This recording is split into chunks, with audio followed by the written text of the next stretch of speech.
Célula, composição e formas. A aula de hoje fica na página 305 a 318. Na aula passada, nós aprendemos que todos os seres vivos são constituídos por células e que elas podem ser classificadas de acordo com seu número, em unicelular ou pluricelular, e com a presença de carioteca ou não, que são as eucariontes ou as procariontes. Os seres vivos, eles podem ser formados por uma única célula, sendo chamados de unicelulares, ou por várias células, sendo chamados de pluricelulares. Cada grupo de células tem funções específicas e um conjunto dessas células formam tecidos que formarão órgãos e assim sucessivamente. As células são formadas pela membrana plasmática, pelo citoplasma e pelo núcleo.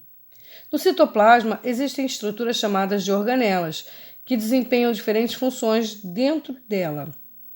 Nessa aula, iremos conhecer cada uma dessas organelas. As nossas células sexuais, o óvulo e o espermatozoide, são a maior e a menor célula do nosso corpo.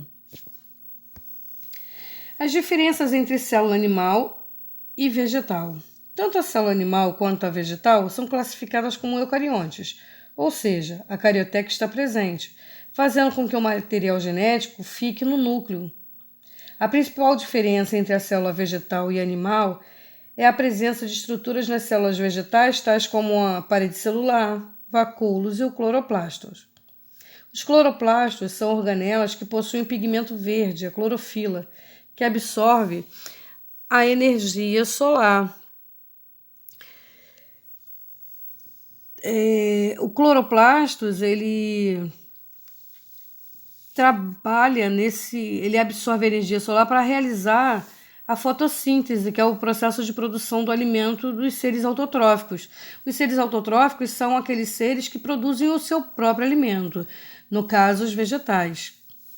A parede celular é um reforço externo à membrana plasmática. Ela é constituída de celulose, que é um tipo de carboidrato. Essa estrutura, ela confere proteção à célula. E os vacúolos é uma reserva de água, de sais. Então, nós vamos estudar agora sobre estruturas e organelas encontradas nas células. Nós vamos começar a falar sobre a membrana plasmática. A membrana plasmática é uma estrutura básica da célula que controla a entrada e a saída de substâncias, separando o meio interno da célula, que é o intracelular, do meio externo, que é o extracelular. Da mesma forma, ela permite a saída de resíduos ou outras substâncias produzidas pela célula. Além disso, é a membrana plasmática que delimita a forma e o tamanho da célula. O citoplasma é o espaço localizado entre a membrana plasmática e o núcleo. Ele possui consistência gelatinosa formada por água, sais minerais, açúcares, proteínas, entre outros. Nele encontramos as organelas celulares. Uma dessas organelas celulares é a mitocôndria. É uma organela que transforma o oxigênio e os nutrientes vindos dos alimentos em energia, através de diversas reações químicas conhecidas como respiração celular. Essa organela, no caso mitocôndrias, possui seu próprio material genético, que é o DNA. A mitocôndrias utiliza o gás oxigênio que consumimos na inspiração para gerar energia para o nosso corpo. Além do oxigênio, é preciso um outro elemento, como o açúcar, que consumimos para o nosso corpo gerar energia. Ao final do processo de respiração celular, ocorre a liberação de gás carbônico. Dessa forma, podemos afirmar que os processos de respiração celular e fotossíntese estão interligados.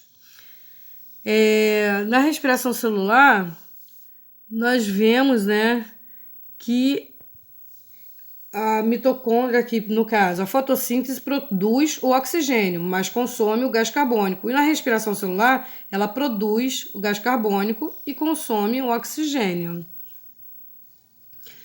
Nós vamos começar a falar agora sobre outras estruturas. Voltando na mesma ilustração, nós temos aqui o ribossomos, que é o responsável pela produção de proteínas, que são componentes estruturais do nosso corpo. As proteínas é que cria essa estrutura do nosso corpo. Essa organela possui a forma de um pequeno grão.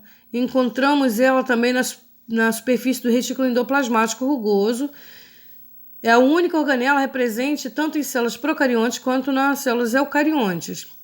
O retículo endoplasmático é o responsável pela síntese e o transporte de substâncias na célula. Existem dois tipos: retículo endoplasmático liso, responsável pela síntese de lipídios, que são as gorduras, substâncias encontradas na membrana plasmática, e o rugoso, que sintetiza proteínas. Nós temos também o complexo de Golgi, que é o responsável por modificar, empacotar em vesículas e enviar para local de destino as proteínas produzidas pelos ribossomos e pelo retículo endoplasmático rugoso.